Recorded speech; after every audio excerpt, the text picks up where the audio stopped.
All right, guys, welcome to another KevCAM night class tonight.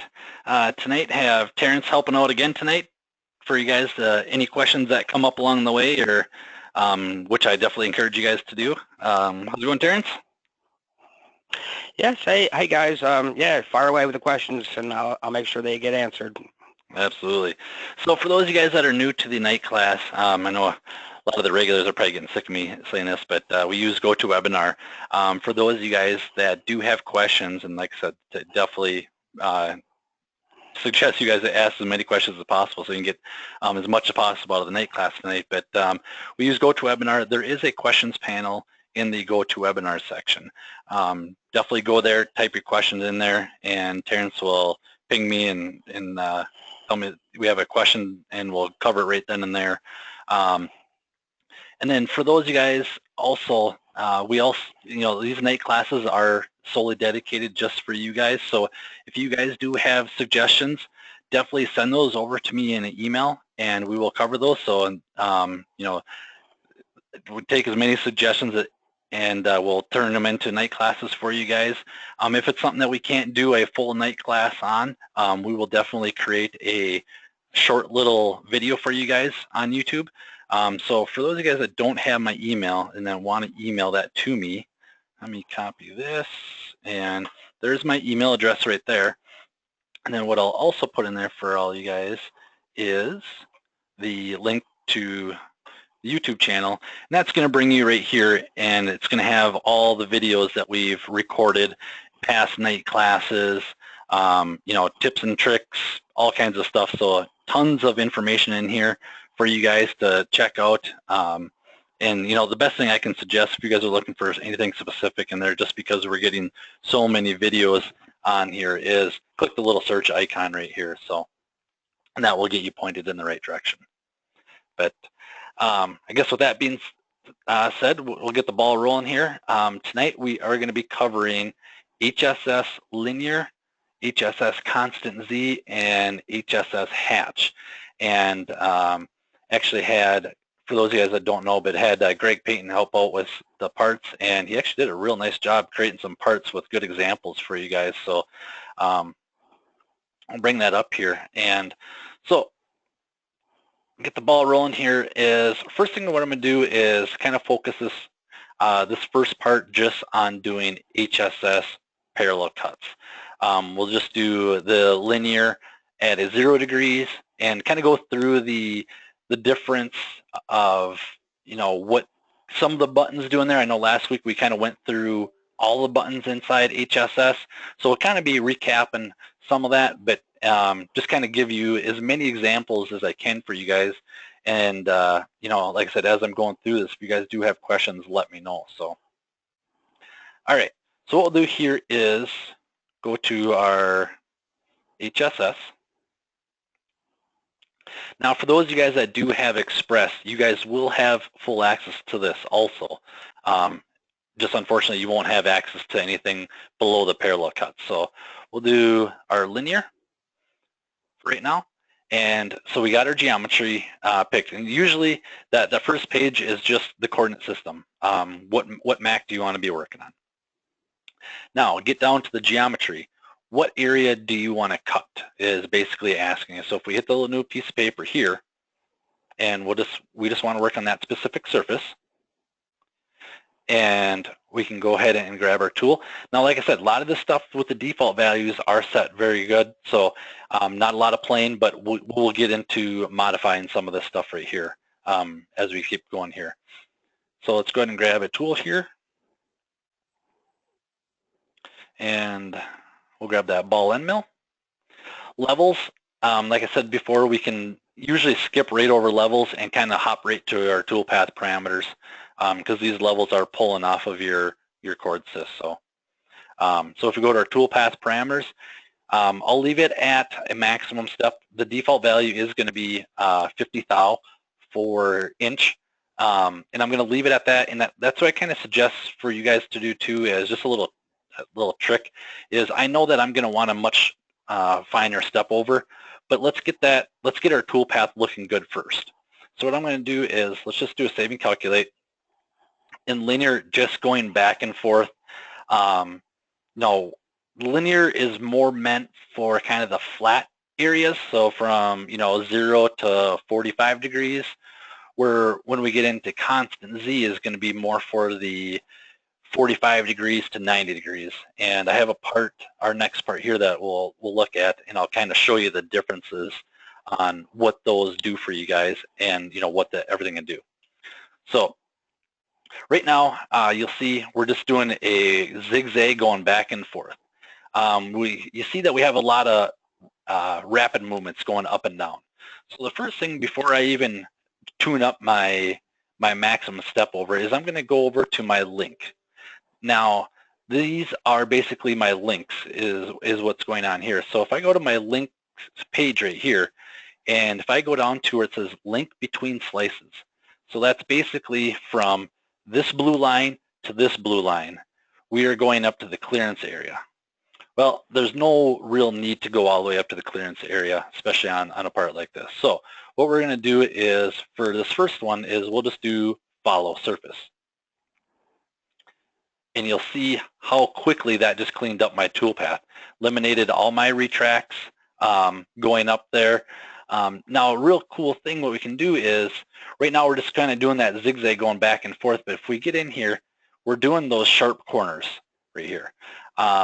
Now, you're going to get a little bit of jerkiness in your machine just because you're flying over in your Y, you're coming to a stop, and then you're going, or I'm sorry, flying over in your X, and then you're coming to a stop, and then you're coming down in Y. Well, to smooth that out, what you guys can also do is, instead of doing follow surface, we can do a blend spline. And now we have nice arc movements swooping through there. So real nice to use. Another one that I use quite a bit is the direct, and that's basically just going to move directly to the next line. So it's going to pretty much look just like the follow surface with those sharp corners. So you guys got a couple options. And then we also have more. I mean, we have safety distance is going to go up to your safety distance. Clearance area is what we started with. Blend, and you can do safety distance and a rapid. You can do follow the stock or incremental clearance area. And as I'm kind of teaching these classes, I'm kind of basing off of more real world use versus reading it out of the book kind of deal. So, we have a lot of options here, but the ones that I use the most are going to be the blend spline, follow surface, and direct. Now, with gaps in my cuts, so if I actually had a hole in here and I just wanted to float over it and pretend that it wasn't even there, then I would do a direct in that sense. So let's do blend spline, get those nice. So we have nice, smooth as it's coming down, just doing a nice little zigzag pattern going back and forth. Now, if I want, what I can do too is add a lead in and a lead out. So you'll see we're kind of coming straight down right here. We can just use lead in, lead out, save and calculate, and it's doing the reverse, I think it's a reverse tang. Let me just look real quick. No, tangent arc.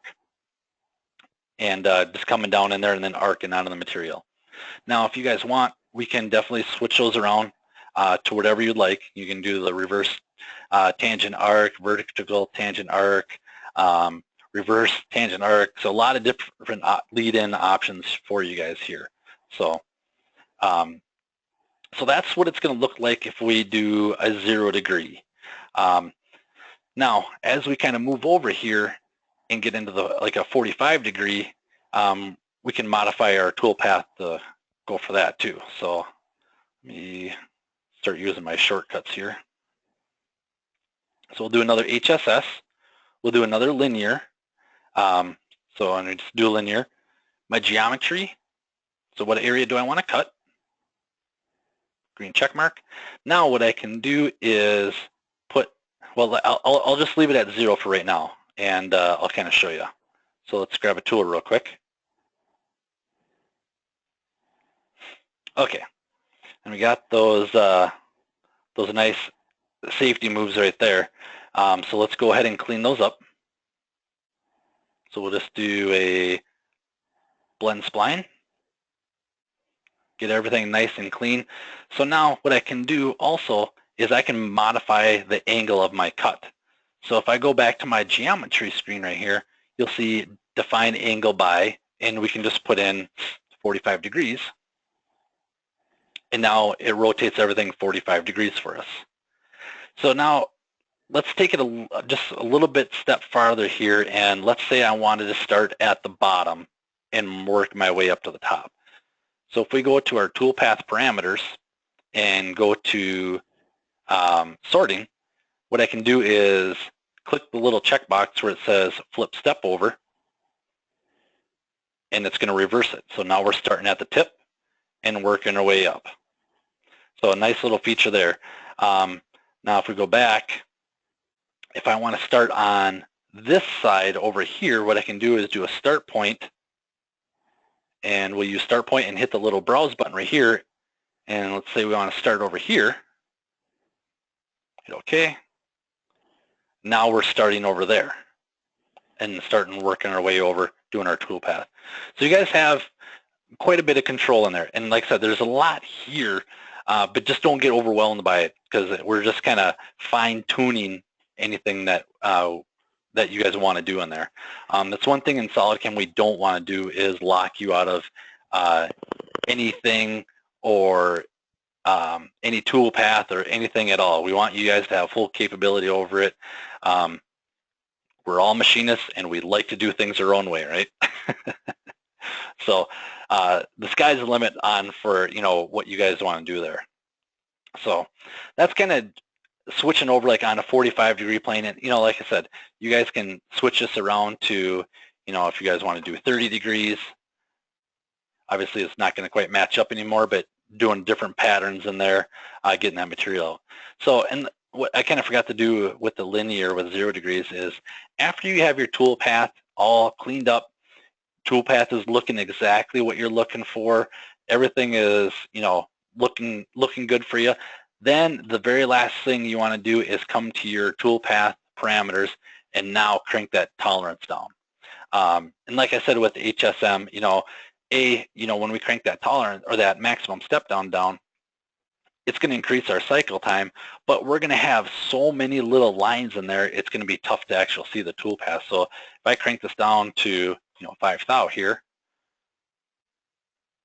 it's pretty tough to see what's going on there.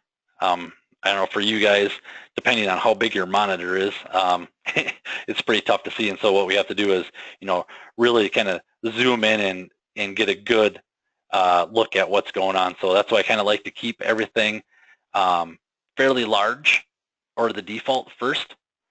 And now I can see exactly what's going on. And then once I have everything squared away, then the last thing is crank that maximum step over down to a finish tolerance that you guys are looking for. So, okay. So I'll keep those on for you guys so you can kind of see them here. Now the last linear one I want to go over is the line.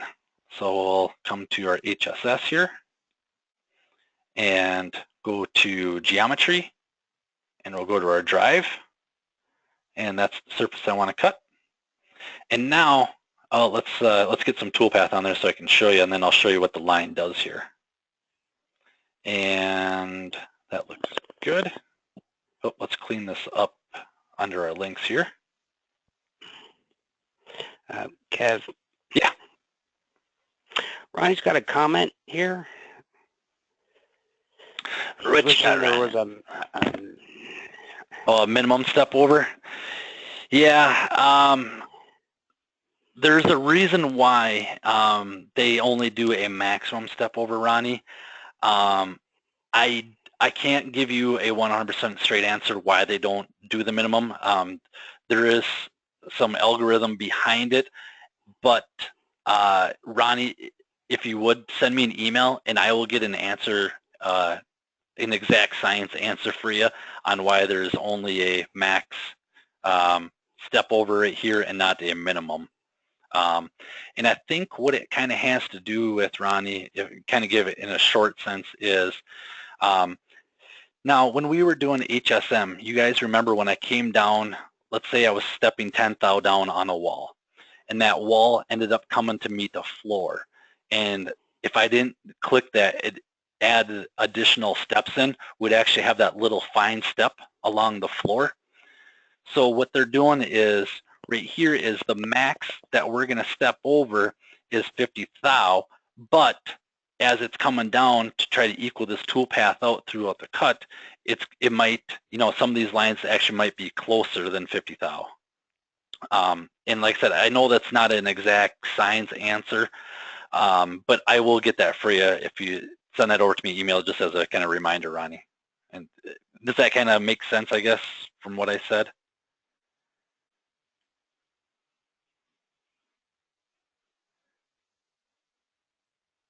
Okay. Yeah, Ronnie, send me an email on that one, and I'll find that out for you. So, okay. So now you'll see that we have our, doing our constant, linear paths right here, going back and forth, working our way from the top down to the bottom. Now, if I wanted to follow a specific line, what I can do here is come to geometry. Instead of doing a define value by 0 degrees, what I can do is pick a line and click define. Now what it's going to do is it's going to ask you for the start point. So we'll do a start point right there. And the end point. And just by doing that, it's going to realign the toolpath and kind of doing the exact same thing as a parallel to an edge, but you're just doing it with your linear cuts. And honestly, guys, I don't think if I did this one with a parallel to parallel to a curve, I'm pretty much going to get the identical toolpaths here. So, all right, guys, any questions with using the parallel cuts?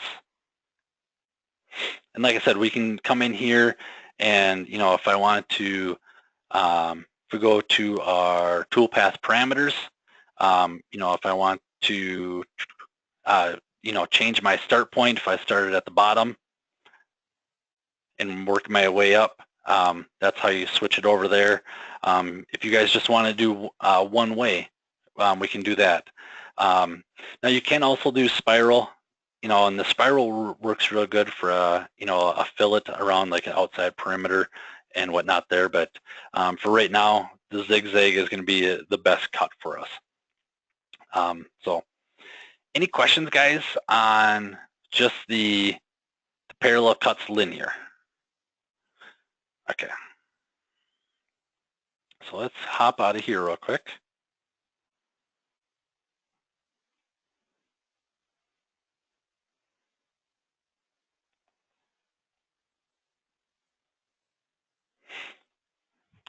Okay, we'll cover linear just a little bit more, and then we'll get into the constant Z and hatch right here. So you'll see we have everything, pretty much roughed out here. So now let's go ahead and do our HSS, and we'll do our linear and geometry. Again, what surfaces do you want to basically want to machine? So just go ahead and click on all the surfaces you're looking for there. We'll leave everything at 0, and let's go ahead and grab tool number 2 here, and let's just kind of see what we're looking at, and let's go to our link, and you can do follow surface on this one and get some good cleaned up toolpath. So one thing I kind of want to cover on this part here is the differences between linear, constant Z, and hatch. So we kind of know all about the linear side of things. So now let's go ahead and go ahead and do the constant Z side of things. Like I said, the linear is more meant for flat areas, where the constant Z is going to be more for the vertical walls. So if you just kind of keep that as a rule of thumb here, and I'll really show you the difference here. We go to constant Z now, and our geometry.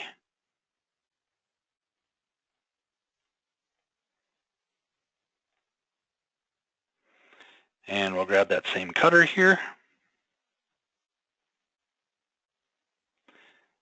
And just do a quick save and calculate.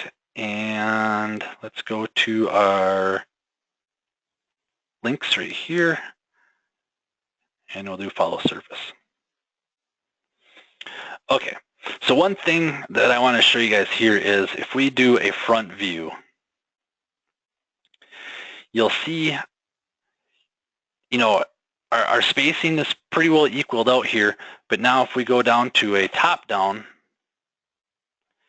you'll see our constant Z is working better for our more vertical, where our lines are more spaced out in our flat area. So here's where we're hitting our 50 thou step over, but as we start getting up the wall, those step overs get smaller and smaller for that more vertical wall. Where over here on our linear is our lines are closer together, and then they start getting spaced out a little bit more up here. And what we can do is if we go to our linear here, and let's do define by line here, maybe get our toolpath looking identical.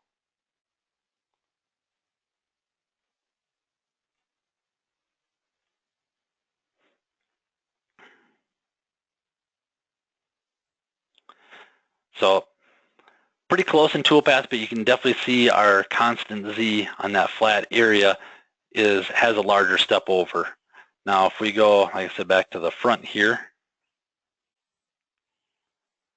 we're now on our linear, our step overs are a little bit greater versus the constant Z. So just kind of want to do a little comparison for you guys and kind of showing that, you know, kind of what the linear is more works better for and where the constant Z works better. So like I said, that constant Z, if you can just remember vertical walls, linear, flat wall, or flatter areas there. So, okay, so let's go ahead and throw a hatch on there. Now, as I was kind of doing this part, the hatch on this particular part, we're not going to see a lot of difference. So let's go ahead and add our hatch in here. And we'll go ahead and go to our geometry.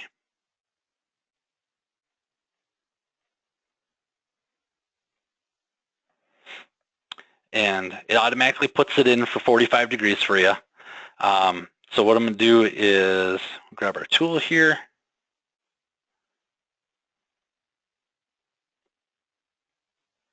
Bounce that guy over here, and let's clean up our links.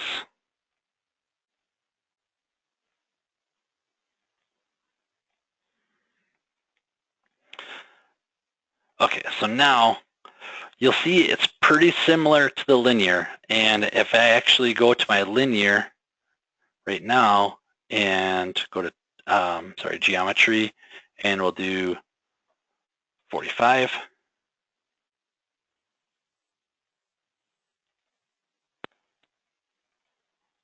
I wonder, let's try someone. Can we do a minus 45? Yep. So you'll see it's pretty close to the hatch. And, you know, we're just kind of hatching through here with the same, you know, obviously we're just a little bit off on our angle here, but I can't tell a difference. And I was trying my best to, you know, look at these two, and so I can tell you guys an exact difference with the hatches. Let me just try something real quick here. And if we go to go here, and let's just add another HSS real quick, and we'll do our linear and geometry.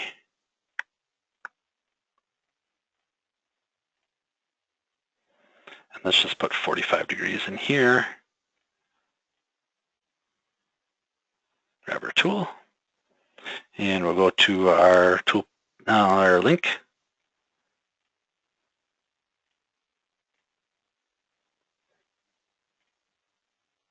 Okay, was kind of expecting these actually to look a little bit more similar in size here, but you're going to notice you're not going to see a lot what's going on here. So let me just kind of get a front view here. We might have a little bit more consistent of our zigzag. You can see our lines are pretty consistent going through. If we go to a top-down view here, we have pretty consistent lines going on there. So not a lot of difference between the linear and hatch. But what we found out is, let me open up one of my other parts here. Any questions on this part right now before I head over to hatch at all? Am I boring everybody tonight? So definitely, guys, if you guys have questions, definitely feel free to ask here. So let's go ahead and hop over to your last part here. We're breezing through these. And let's go to my hatch part here. Okay, so here's kind of what I found out with the hatch. Now, with hatch, if you do linear with a 45-degree angle, the slices are 45 degrees to the XY plane. So if I turn on the tool path for this linear right here, you'll see, and I kind of put these 45-degree slices in there. So if I go do a straight down view here, you can get kind of straight there. You can kind of see, here's my 45-degree reference lines right here that I just put in there with SolidWorks, but it stays constantly with the 45. So as it's going around, it's still staying at 45.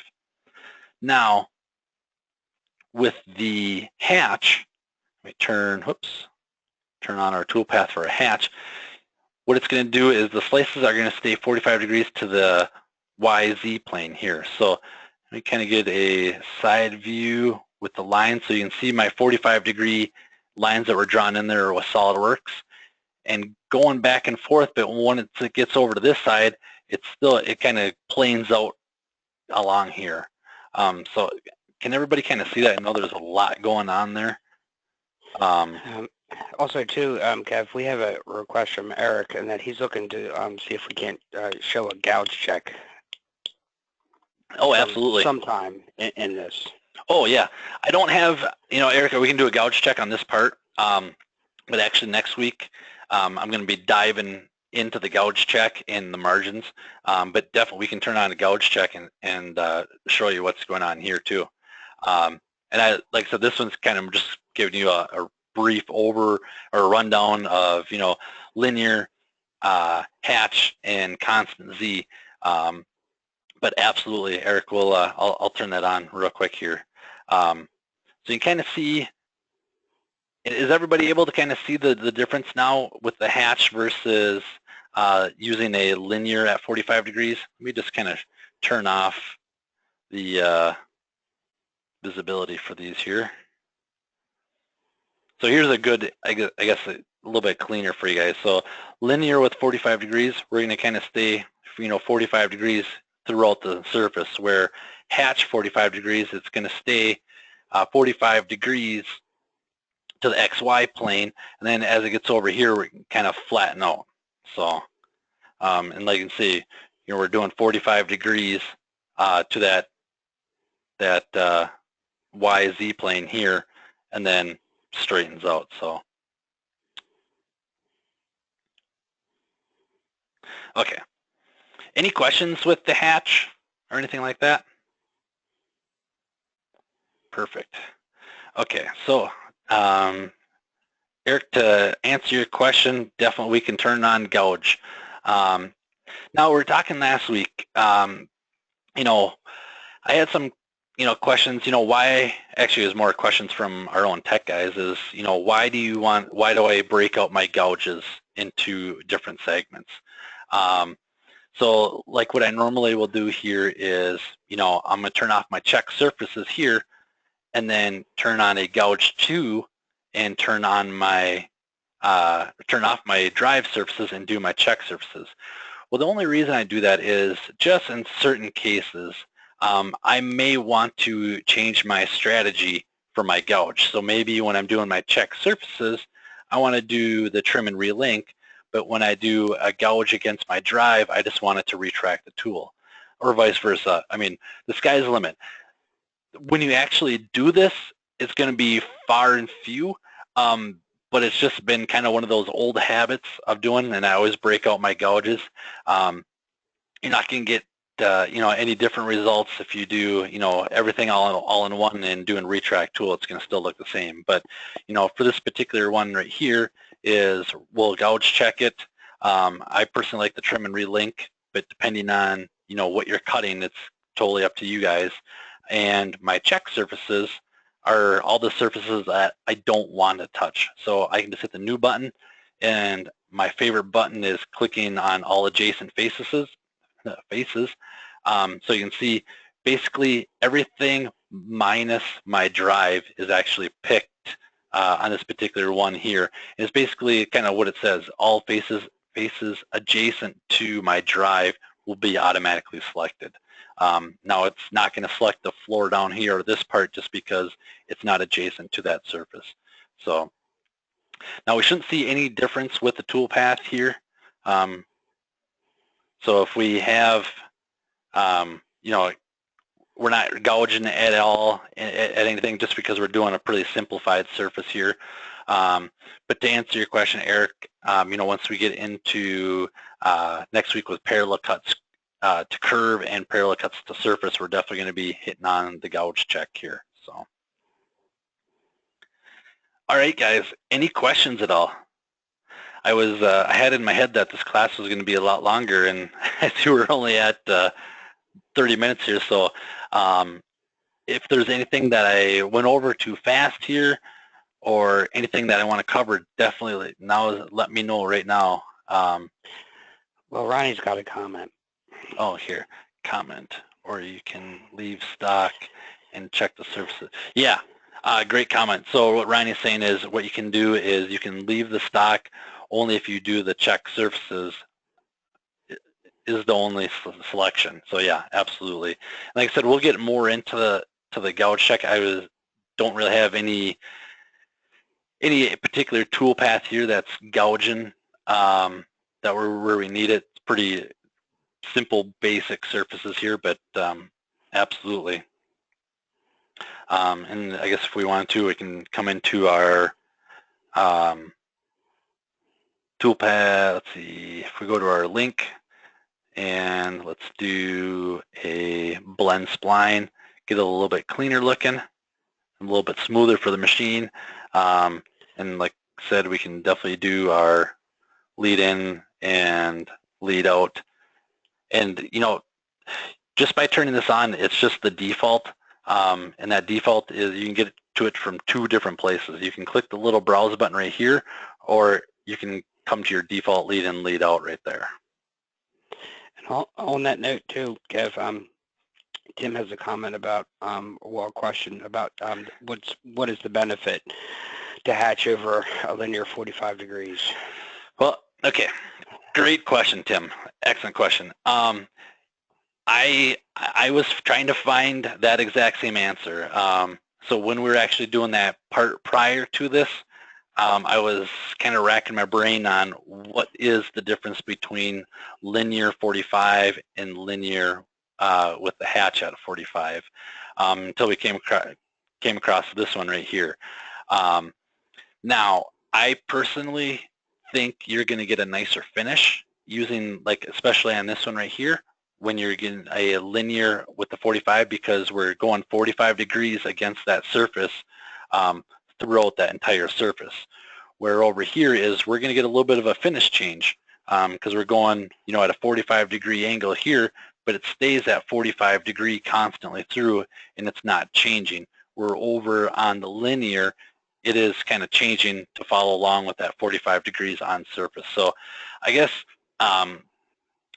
in layman's terms, linear 45 is going to stay 45 degrees to the surface, I guess you could say, where a hatch is going to stay 45 degrees to our YZ plane, if that kind of makes sense. Now, I can't say if there's a benefit over one or the other. But on this particular part right here, I would definitely go with the linear at 45 degrees. Out of all the years I've been using SolidCAM since 2007, this is one that I've never used, is hatch. Just never had the need for it. It's always been linear. And like I said, I can always come into my linear and, change my 45 degrees. So right here. So you're making that decision just on the finish look? Yep, absolutely. Thanks, Tim. Yep. And like I said, definitely going to get a much nicer finish. And but with HSS, since we're not working with a facet of the model, we're actually working on. I talked about it last week, the actual SolidWorks NURB. So each surface is going to be different depending on how that surface was created, and that's where we're going to kind of get into, in here with our full avoid cuts as exact edges. Right now I have it set up so if we do have any gaps or little tiny hairlines in there, we're going to kind of avoid those sewing machine moves, as I like to call them, because what is going to happen is if we go to the exact edge and we have a bad surfaces that aren't blended, and we're talking going way, way deep, zoomed in here, two surfaces that are merged together there, it's going to hit that next surface, kind of jump up in the air, and then come back down, and then touch that little surface, come back up, jump up in the air, and just hit those little tiny surfaces. So now, let's see, which one do I got so much going on here? I got this one open.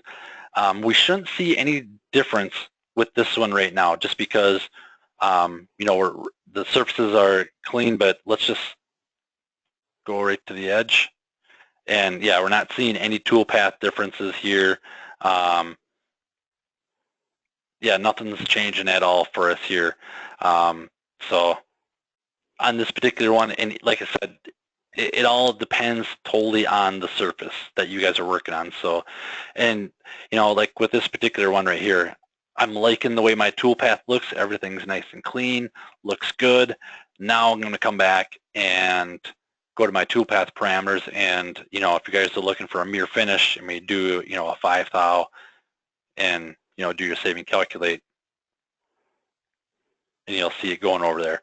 Now the reason we're seeing just a little bit of a gap over here is because we're kind of switching sides of the cutter is kind of what's going on. So as it switches over. So let's just kind of do a quick comparison to answer your question there, Tim. If we do this one right here, let's go to toolpath parameters. Let's put that at that same tolerance here. Save and calculate. So we're not getting that gap that we were seeing going around right here.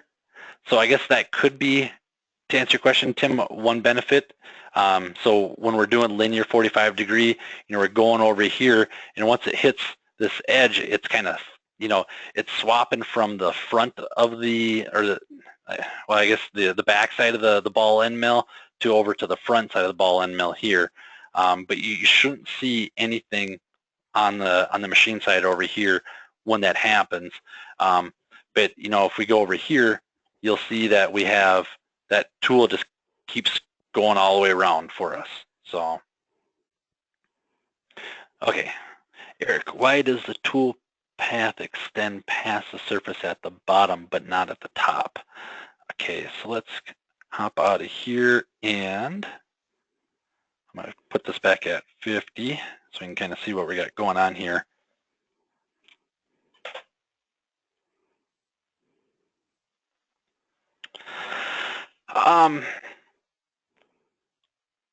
I guess to answer your question, Eric, it kind of all depends on the surface. Now let's just try something real quick here. If we go to our geometry here, go to the exact.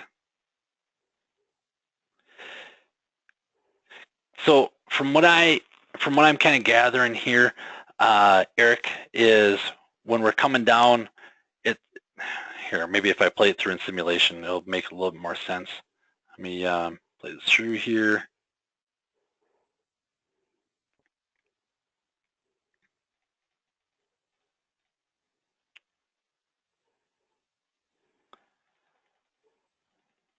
doing our lead in, and oops, shoot. Trying to single step it here for you guys.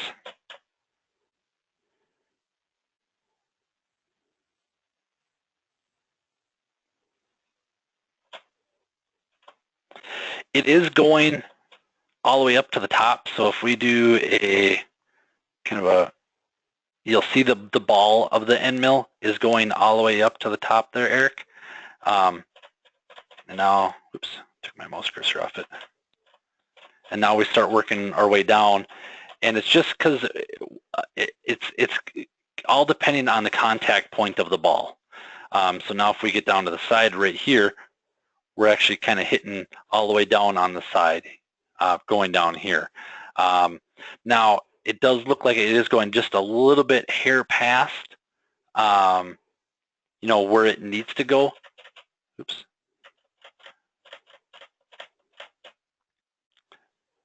But we're also kind of going a little bit past up on the top here, so we're just not seeing it. And I think it's just because the way the tool path is looking based off that center of that ball, I guess, kind of what's going on there. As we're just kind of watching that play through here, go down. And it, I guess to answer your question, yeah, Eric, it is going down a little bit further down on that surface there. Now, if we, do we have our gouge check turned on right now? Yep, and yep, so it's not touching the surface. So it's not actually touching the bottom, you know, of the wall right here, just extending just a little bit past, but going off of the side of the tool and then coming up more of a ball, I guess, Eric, I don't have a 100% answer for you on that one. I can definitely look into it for you, though.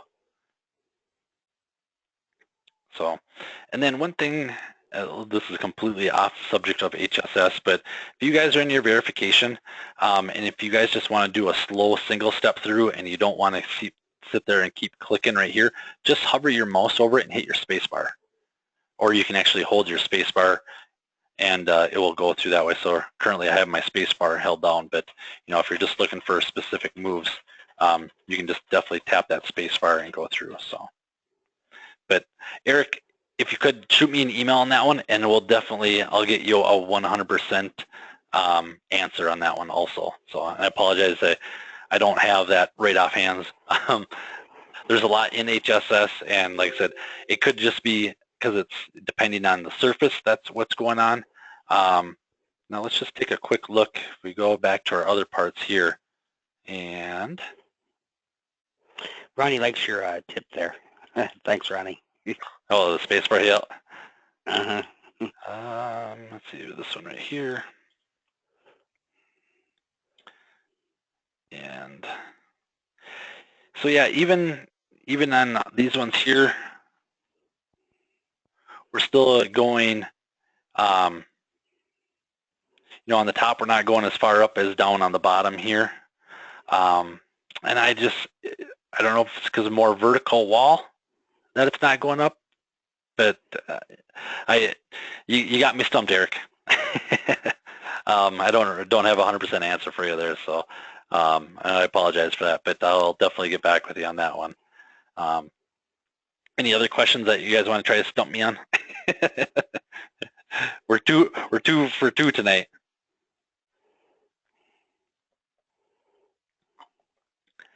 Nobody? All right. Well, that's all I have tonight, guys. What I can do too is, so with Ronnie's question, with the minimum step over and why it's going further down at the bottom versus the top. You know what? Let me just try something just out of curiosity. If I go to my constant Z, and if I go to my toolpath parameters and sorting, if we do a flip, does it bring it up?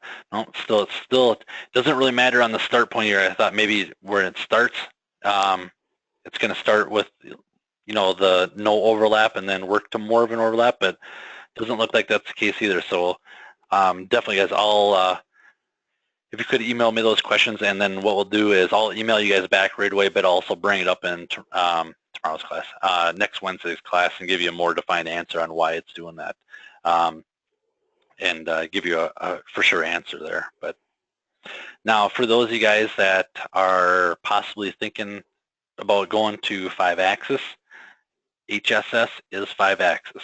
The only thing is missing is just the 5-axis module, and that's actually controlled right here in your tool axis control. So any of you guys that are intimidated by the 5-axis, you're already using it with HSS. So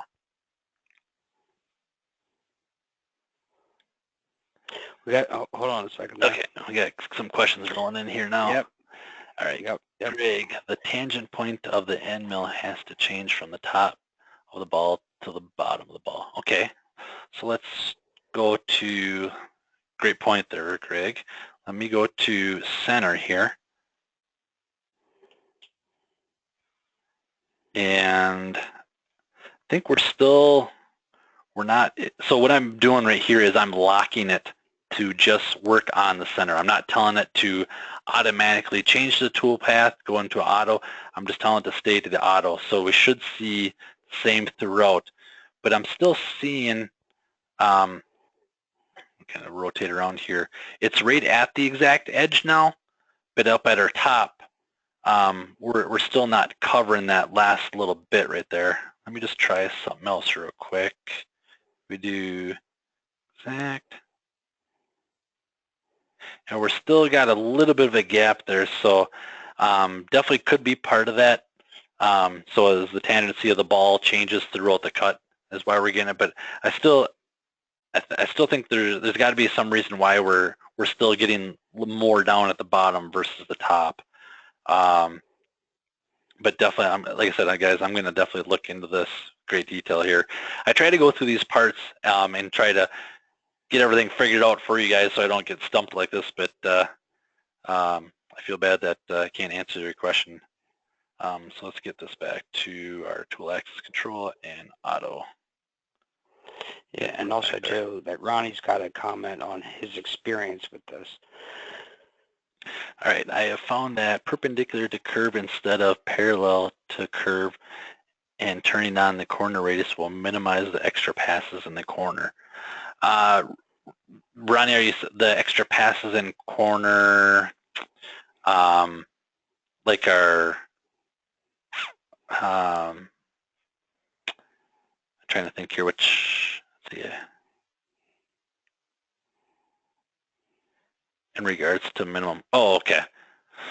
So what Ronnie's saying is, with his experience using it, what he does is he does perpendicular to curve instead of parallel to curve, and then he turns on the corner radius, and this will minimize. It kind of goes to the point where he was talking about when he wanted the button there for the minimum cuts versus the max cuts, and that way he's able to control it a little bit better there. So I guess, Ryan, what I'll try to do is get a part so we can do that with, next week on, and then we can kind of point that out for you. And I know that was kind of your workaround for the minimum passes. Is that correct?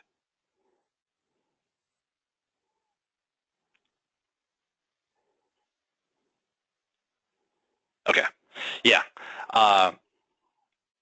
Yeah, definitely. We can cover that next week too. Well, I guess we have a little time right now. We can definitely, let's go add HSS. And we will do perpendicular to curve in geometry. Getting just a little ahead of ourselves here, but that's no problem at all. Okay, it's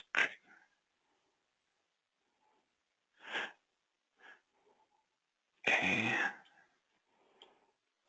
And now for your curve, Ronnie, I assume you're grabbing this edge over here on the left side or the right side. Is that kind of what you were saying?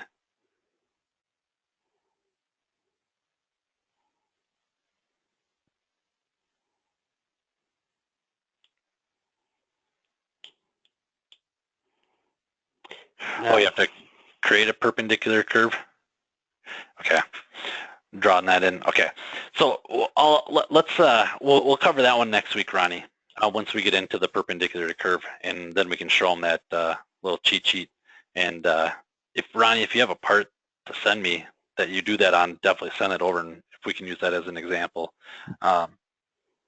or somewhat of a dummy part. But yeah, we'll once we get into the parallel to curve and parallel to surface and perpendicular curve, we'll definitely cover that one. So, okay. Any other questions, guys? Any concerns? Minus the two that you guys stumped me on tonight.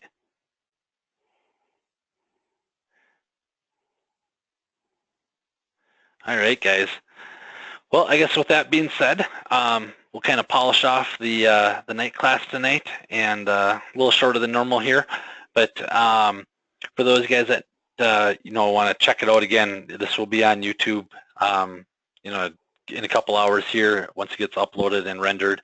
But like I said, guys, any questions, concerns, anything that comes up along the way, guys, I can't suggest enough. Send me an email. And everybody that's in the night class tonight should have my email address. And hopefully everybody's able to see it. And if not, I know we had some people kind of come in a little bit later. So what I'll do is, I'm not sure if they can see it or not, but let me put my email address back in there again for everybody. And if you guys send those suggestions over, definitely we'll add those in there as a lineup too. And like I said, get those those questions nailed down 100% for you guys, because I want to give you an answer that I'm not 100% on. Let's see, no. And then like good questions tonight. Yeah, absolutely. And like I said, here's the YouTube channel, and I did put it in the link for you guys. So if you guys want to check out any of the other videos that we've done, like last week we did the HSS buttons, kind of what every button does. But definitely come here, check it out. And but like I said, if you guys have questions or suggestions, like I said before, I want this to be a CAM-driven software.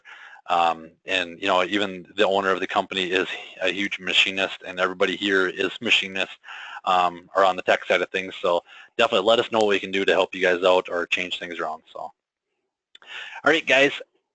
With that being said, have a wonderful night, and I can't thank you guys enough for spending your Wednesday night with us here. But have a great night, and look forward to you guys being here for next week. All right, guys. Take care, guys. See ya.